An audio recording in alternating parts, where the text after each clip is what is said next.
पंजाब का एक हिस्सा जो शायद आज पाकिस्तान का पार्ट होता। क्या आप गैस कर सकते हैं पंजाब का वो कौन सा बॉर्डर एरिया है? क्या आप जानते हैं कि 1947 के पार्टीशन में सिर्फ मुल्क और जमीन का डिवीजन नहीं हुआ, कई घर छूट गए, कई फैमिलीज अलग हो गई और कहीं ना कहीं एक ऐसा इलाका ऐसा रहा जो पहले पाकिस्तान का पार्ट बनने वाला था लेकिन बाद में इंडिया में ही आ गया। सोचिए, एक घर का एक हिस्सा इंडिया में और दूसरा पाकिस्तान में। जी हाँ, पार्टीशन सिर्फ मैप पर खींची गई एक लाइन नहीं थी।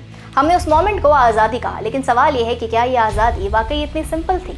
लोग अक्सर कहते हैं दो मुल्कों का बंटवारा हुआ, लेकिन पंजाब के लिए ये सिर्फ दो कंट्रीज का डिवीजन नहीं था।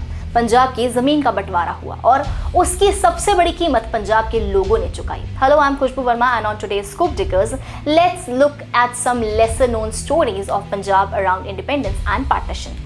सबसे पहले बात फिरोजपुर और जीरा की।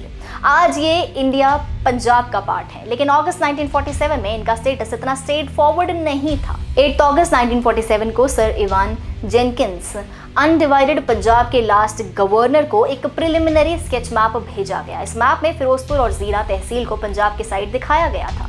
जेनकिंस ने बाद में लिखा कि इस प्रपोज बाउंड्री में फिरोजपुर और जीरा का एक शार्प सेलिएंट या टेरिटोरियल प्रोजेक्शन के अंदर आ रहा है मैप में, यानी पाकिस्तानी टेरिटरी का एक प्रोजेक्शन जो सतलुज के ईस्ट तक एक्सटेंड हो रहा था। फिर आया अगस्त 10 और 11, इन दोनों में से एक डेट। जेनकिंस के अकाउंट के अकॉर्डिंग उन्हें वॉइसरॉयज हाउस से एक शॉर्ट मैसेज मिला, एलिमिनेट सेलिएंट, मतलब बॉर्डर से वो बाहर निकला हुआ टेरिटोरियल हिस्सा पंजाब के मैप से हटा दो। यहाँ एक इंपॉर्टेंट करेक्शन ये है कि ये कहना टेक्निकली सही नहीं है कि फिरोजपुर पाकिस्तान में चला गया था और फिर इंडिया में वापस आ गया। रियलिटी ये है कि प्रिलिमिनरी बाउंड्री प्लान में पाकिस्तान की साइड था, लेकिन फाइनल रैडक्लिफ अवार्ड में इंडिया को मिला और इसलिए फिरोजपुर की पार्टीशन स्टोरी इतनी फैसिनेटिंग है। फिरोजपुर की स्टोरी सिर्फ बॉर्डर तक लिमिटेड नहीं है। यही है हुसैनीवाला की जगह जहां भगत सिंह, राजगुरु और सुखदेव के फाइनल राइट्स हुए थे। 1947 में हुसैनीवाला का एरिया पाकिस्तान की साइड चला गया, मतलब 3 फ्रीडम फाइटर्स के मेमोरी से जुड़ा एक इंपॉर्टेंट साइट इंडिया के बाहर चला गया। लेकिन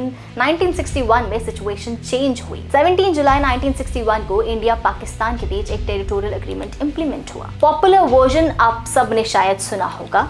इंडिया ने 12 विलेजेस दिए और हुसैनीवाला वापस ले लिया, लेकिन रियलिटी थोड़ी और कॉम्प्लिकेटेड है। ये सिर्फ 1 विलेज वर्सेस 12 विलेज का सिंपल एक्सचेंज नहीं था। सुलेमंकी, हेडवर्क्स एरिया, विलेज पोर्शंस और वाइडर बॉर्डर अलाइनमेंट इन्वॉल्व था, यानी यहाँ इमोशनल वैल्यू के साथ साथ वाटर इंफ्रास्ट्रक्चर और स्ट्रैटेजिक बॉर्डर कंसिडरेशन भी इंपॉर्टेंट थे। और आज हुसैनीवाला में फ्रीडम फाइटर्स भगत सिंह जी, राजगुरु जी और सुखदेव जी की मेमोरी को प्रिजर्व करके रखा हुआ है। So sometimes a piece of land is not just land. कुछ जगहों की वैल्यू मैप से नहीं, मेमोरी से डिसाइड होती है। अब आते हैं पंजाब के उस शहर पर जिसका नाम पार्टीशन के साथ ऑलमोस्ट इनसेपरेबली कनेक्टेड है, लाहौर। एक पॉपुलर कहावत है, जिंदगी में अगर आपने लाहौर नहीं देखा तो क्या देखा।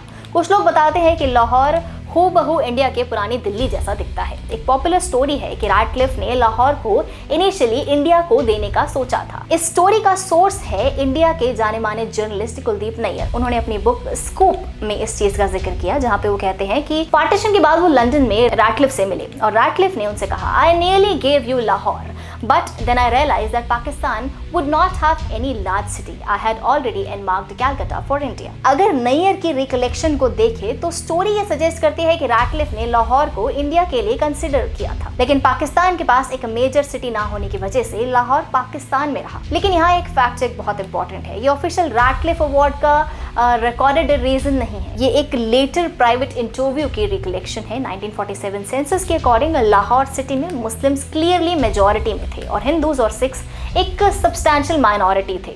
मगर माइनॉरिटी होने के बावजूद सिख और हिंदू लाहौर की नियर बाय एरिया में इकोनॉमिक और इंस्टीट्यूशनल लाइफ में एक स्ट्रॉन्ग इन्फ्लुएंस, एक स्ट्रॉन्ग होल्ड रखते थे। और पंजाब के लाखों हिंदू और सिखों को पाकिस्तान से अपना घर, अपना कारोबार, अपनी ज़मीन छोड़कर आना पड़ा।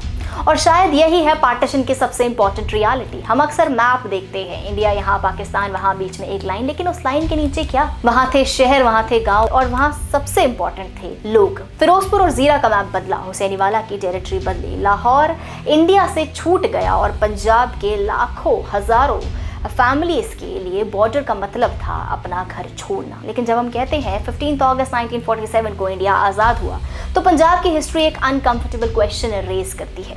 आज़ादी मिली, लेकिन उसकी कीमत किसने चुकाई? शायद जवाब सिर्फ हिस्ट्री बुक्स में नहीं है, पंजाब के गांव में है, पुराने घरों में है, बॉर्डर के दोनों साइड्स पर बिखरी फैमिलीज की मेमोरीज में है। और इसीलिए पार्टीशन की स्टोरी को सिर्फ इंडिया वर्सेस पाकिस्तान की स्टोरी समझना इनकम्प्लीट है।